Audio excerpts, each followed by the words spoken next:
सामने देखो तुम लोग, हमें आज क्या पढ़ना है? साधारण ब्याज। सौम्य बताओ, साधारण ब्याज को इंग्लिश में क्या कहते हैं?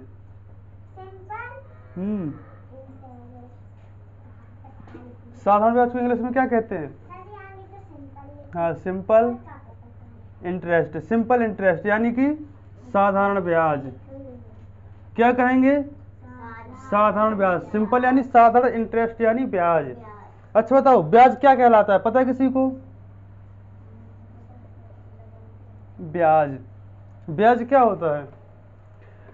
जब हम किसी भी सेठ साहूकार से और बैंक से या फिर किसी को, जब किसी से लोन लेते हैं, उधार लेते हो, तो उसे क्या कहते हैं? ब्याज। उसे ब्याज नहीं कहते। जितना अपन उसको फिर एक्स्ट्रा लौटाते हैं, जब पैसे लौटाएंगे, जैसे मान लो हमने किसी से क्या लिए, पैसे लिए, हमने किसी से 500 रुपये लिए। कितने रुपए? 500। बाद में हमने उसको 600 रुपये लौटाए। कितने रुपए लौटाए? 600 रुपये लौटाए। तो इसका मतलब है कि हमने उसको कितने रुपए एक्स्ट्रा दिए? 100 रुपये एक्स्ट्रा दिए ना। तो जो हम एक्स्ट्रा देते हैं उसको, वो होता है क्या? ब्याज। जब हम किसी से पैसे लेते हैं उधार, फिर उसको बाद में चुकाते हैं, उसके साथ कुछ एक्स्ट्रा पैसे हमें देने पड़ते हैं, कुछ अधिक देने पड़ते हैं, उसे हम क्या कहते हैं? ब्याज कहते हैं। ठीक है। और जितना पैसा हम किसी को उधार देते हैं या फिर किसी से उधार लेते हैं, उसे क्या कहते हैं? बोलो। साधारण ब्याज नहीं, मूलधन। वो हमारा क्या कहलाता है? मूलधन। जितना पैसा और लोन लिया गया, लोन मतलब क्या होता है? उधार। किसी से लिया है उधार या फिर किसी को उधार दिया है, जितना, उसको क्या कहते हैं? मूलधन। और उसके साथ जब हम उसको कुछ पैसे देते हैं, ये तो देते ही देते हैं क्योंकि उसका पैसा है, जो उधार लिया था वो तो देंगे ही, उसके साथ कुछ एक्स्ट्रा पैसे देने पड़ते हैं, उसको क्या कहते हैं हम? ब्याज। ठीक है। कुछ अतिरिक्त रुपए उसको देते हैं, उसे क्या कहते हैं? ब्याज कहते हैं। और ब्याज, अच्छा बताओ, जब हम किसी से ब्याज लेंगे, मतलब किसी से पैसे उधार लेंगे ब्याज पर, तो उसका कुछ ना कुछ समय रहेगा, समय रहेगा। अब वो समय 1 साल हो सकता है, 2 साल हो सकता है, या फिर 5 साल हो सकता है, 10 साल भी हो सकता है, कुछ साल भी हो सकता है। ठीक है सरस्वती, किसी से हम पैसे लेंगे उधार, उसको चुकाएंगे भी तो। अब ऐसा तो है नहीं कि हमने अभी पैसे लिए और 2-3 मिनट बाद दे दिए, कुछ ना कुछ तो समय रहेगा ना। हम 1 महीने के लिए भी ले सकते हैं, 1 दिन के लिए भी ले सकते हैं, 1 साल के लिए भी ले सकते हैं, 5 साल के लिए भी ले सकते हैं। ठीक है। और जितना पैसा लेते हैं उधार या फिर जितना पैसा उधार देते हैं किसी बैंक से, फिर बैंक को या फिर किसी दूसरे व्यक्ति को, किसी को भी, उसे क्या कहते हैं हम? उसे कहते हैं मूलधन। क्या कहेंगे? मूलधन। और ब्याज क्या कहलाता है? जब हम उसका पैसा चुकाते हैं किसी समय के साथ, समय होने पर, तो हम उसका ये मूलधन तो देते ही देते हैं, उसके अलावा हम उसे कुछ अतिरिक्त रुपए देंगे, एक्स्ट्रा रुपए देंगे, कुछ ज्यादा रुपए देंगे, बता रहे उसको कुछ ज्यादा रुपए देंगे। ठीक है। देखो इधर पे, तो वो क्या कहलाता है? ब्याज। मान लो हमने किसी से 5,000 रुपये लिए, अब हम 10 साल के लिए 5,000 रुपये ले लिए, अब हम बाद में उसको 5,000 रुपये ही वापस कर दे, तो क्या वो हमें कोई उधार देगा? क्योंकि हमने जितना लिया था उसको उतना ही दे दिया। उसे कुछ फायदा हुआ? उसे फायदा भी तो होना चाहिए कि उसने किसी को उधार दिया तो फायदा हो, तभी तो ब्याज बढ़ेगा, है ना। और एक होता है दर। क्या होता है? दर। दर क्या होता है कि ये सब दर पता चलता है कितने रुपए लिए जाते हैं, मतलब हर 100 रुपए में, हर 100 रुपए में कितने रुपए का ब्याज बढ़ता है। हर 100 रुपए में जैसे कितने परसेंट हो गया, 4% हो गया, 5% हो गया, 6% हो गया, या फिर 1% ही हो गया। ठीक है। तो क्या होती? दर। दर का भी रहती है, दर परसेंट में रहती है। इसका मतलब है कि जब हम पैसे उस किसी को उधार देंगे किसी समय के लिए, तो हर 100 रुपए में कुछ ना कुछ पैसे लगेंगे, लगेंगे ना। हर 100 मतलब 100 रुपए में 4 रुपए भी लग सकते, 5 रुपए भी, तो 200 रुपए में, मान लो 100 रुपए में 4 रुपए लग रहे हैं, तो 200 रुपए में कितने रुपए लग जाएंगे? कितने? 100 दूनी 200 और 4 दूनी 800। मान लो 600 रुपए लगे, 600 रुपए हमने किसी से उधार लिए, कितने रुपए?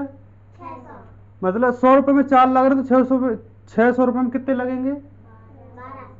1200 नहीं 12, 12% हो गया। ठीक है। 12 कितने? यही है।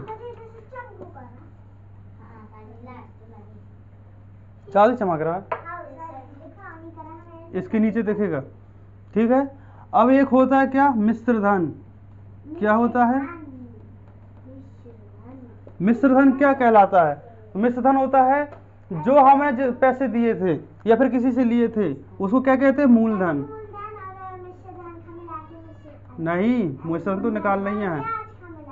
मूलधन और ब्याज, ठीक है। जैसे ब्याज क्या है?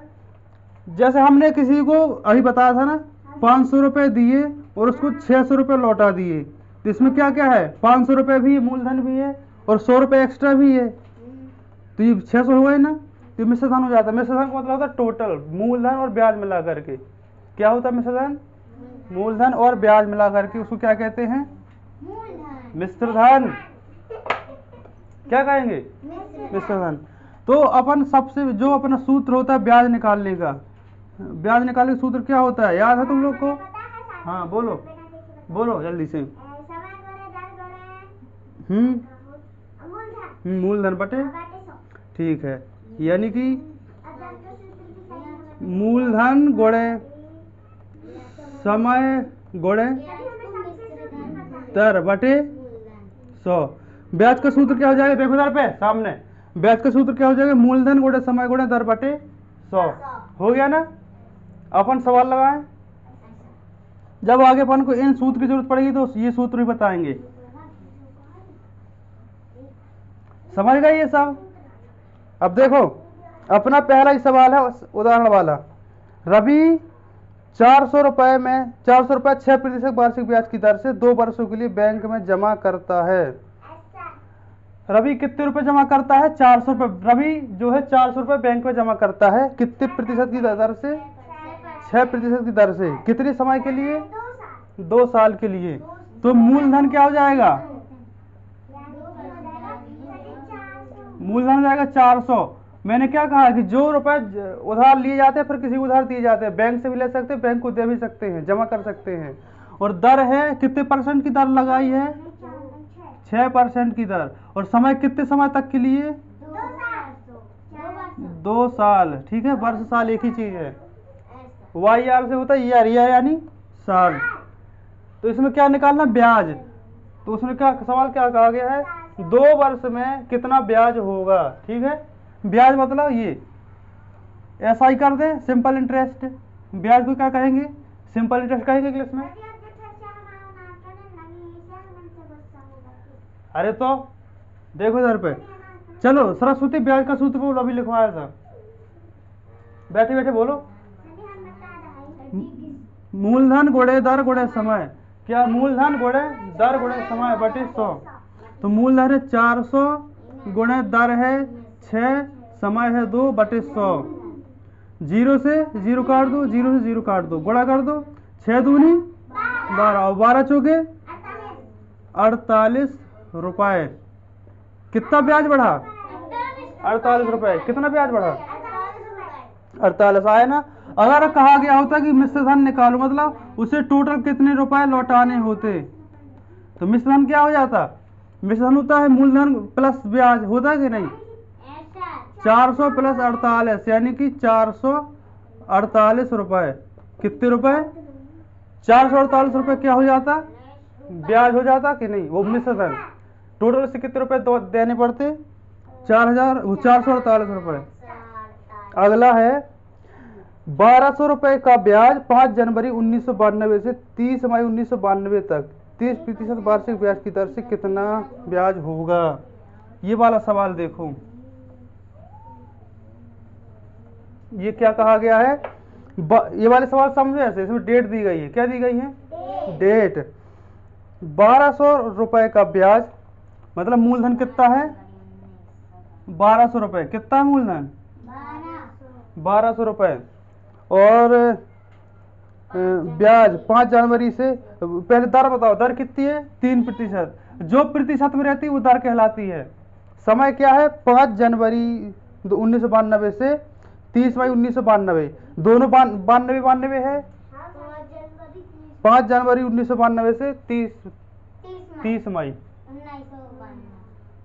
5 जनवरी से 30 है ना, मई 30 मई। ठीक है, कौन सा है? 1992।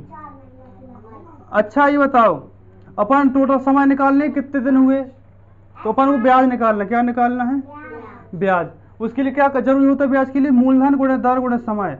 तो समय तो अपन को अभी डेट में दिया है, तो पहले समय निकाल लेंगे, या तो महीने में निकालो या साल में निकालो, दिन में निकालो। निकालेंगे कि नहीं निकालेंगे? तो बताओ फरवरी महीने में कैसे पता करेंगे कि 29 दिन का है कि 28 दिन का है? मैंने बताया था ना कि अगर किसी भी सन में अगर 4 का भाग पूरा पूरा हो जाता है, देखो इधर पे सामने देखो, बता दिया मैंने, घर में करना जब होमवर्क देंगे, ठीक है। अगर जो सन है 1992 का, इसमें 4 का पूरा पूरा भाग हो जाए अगर, तो इसका मतलब वो फरवरी 29 दिन की है। नहीं होता भाग तो वो फरवरी 28 दिन की रहेगी, ठीक है। फरवरी में 28-29 दिन होते हैं ना कभी कभी। तो भाग करें, 4 चौके 16, कितना बचेगा? 3 9, कितना आएगा? 4 नाम 36, कितना बचेगा? 3 2, अब जा रहा है क्या? 4 अट्ठे 32, पूरा पूरा भाग हो गया। इसका मतलब पूरा पूरा भाग हो तो फरवरी महीने कितने दिन का है? 29 दिन का। अब देखो अपन को क्या करना है, जनवरी से 30 मई तक का क्या लिखना है? दिन। जनवरी से 30 मई तक के क्या लिखने हैं? दिन। तो जनवरी में कितने दिन होते हैं? 31 निकाल ले। और फरवरी में कितने आ गए? फरवरी में कितने आ गए? 29। जनवरी फरवरी मार्च अप्रैल मई, ठीक, मई तक करना है ना। 31 फिर 30 फिर 31। कैसे निकालेंगे? देखो एक तरीका बताया था ना, जैसे मान लो ये है अपने ऊपर है फिर नीचे, ऊपर है फिर नीचे, ऊपर है फिर नीचे है, ऊपर है फिर ऊपर है, बस फिर नीचे। तो जो हिस्सा ऊपर आ रहा है वो 31 दिन का, जो हिस्सा नीचे जा रहा है वो 30 दिन का। ऊपर आ रहा है 31 दिन का, नीचे जा रहा है 30 दिन का। तो ऐसे गिन लो, जनवरी फरवरी मार्च अप्रैल मई जून जुलाई अगस्त सितंबर अक्टूबर नवंबर दिसंबर, ठीक है। तो जनवरी ऊपर आ रहा है 31 दिन का, फरवरी ये 28-29 का होता है, सबको याद होना चाहिए। मार्च ऊपर आ रहा है 31 दिन का, जनवरी फरवरी मार्च, अप्रैल नीचे आ रहा है तो 30 दिन का। मार्च के अप्रैल के बाद मई ऊपर आ रहा है 31, जून नीचे जा रहा है, ठीक है। ऐसे कर लेंगे तो कितने हो गया? जनवरी 31 फरवरी मार्च अप्रैल मई, टोटल कितने दिन हो गए? जोड़ लो, 9 10 11 12, 3 कितने हो गए? 3 4 5 6 7 8 9 10 11 12 13 14, 1 15 15 11, देखो 3 दूनी 6 7 8 9 10 11 12 13 14 1 15। 152 क्या है? ये दिन है। 152 क्या हो गए? दिन आ गए। तो समय कितना आ गया? 152 दिन। कितने दिन हो गए? 152 दिन। साल में बदलेंगे तो 3/366 कर देंगे। क्या कर देंगे? देखो 365 दिन की साल रहती है, क्योंकि फरवरी महीना 29 दिन का, तो 66 दिन हो जाएंगे। कितने दिन हो जाएंगे? तो इकाई बदल गया अपना साल में। अब लगा दो ब्याज का सूत्र। ब्याज का सूत्र क्या है? मूलधन गुणे समय, मूलधन गुणे दर गुणे समय। 1200 गुणे 3 गुणे, देखो 152/366, हाँ वो तो करना ही पड़ेगा, बटे 100। इसको गुणा कर दें आपस में, ठीक है। तो 0 से 0 काटेंगे, 0 से 0 काटेंगे, ठीक है। 12 थी 36 गुणे 152 बटे क्या बचा? 366। देखो 36 गुणे 152 बटे 366, जब इसको सॉल्व करेंगे तो कितना आएगा? 14.40 रुपए, ठीक है। यानी कि ब्याज क्या हो जाएगा? 14 रुपए 40 पैसे। 14 रुपए 40 पैसे क्या हो गया ये ब्याज? देखो ये तुमको सॉल्व करते आना चाहिए, ठीक है। जहां तक सरल हो रहा है सरल कर लो, उसको सरल नहीं हो रहा है तो नीचे जितना है उसकी टेबल लिख लो, टेबल लिखने के बाद गुणा भाग कर दो। बताया ना, पहले बता चुके हम, ठीक है। अब अगला करें।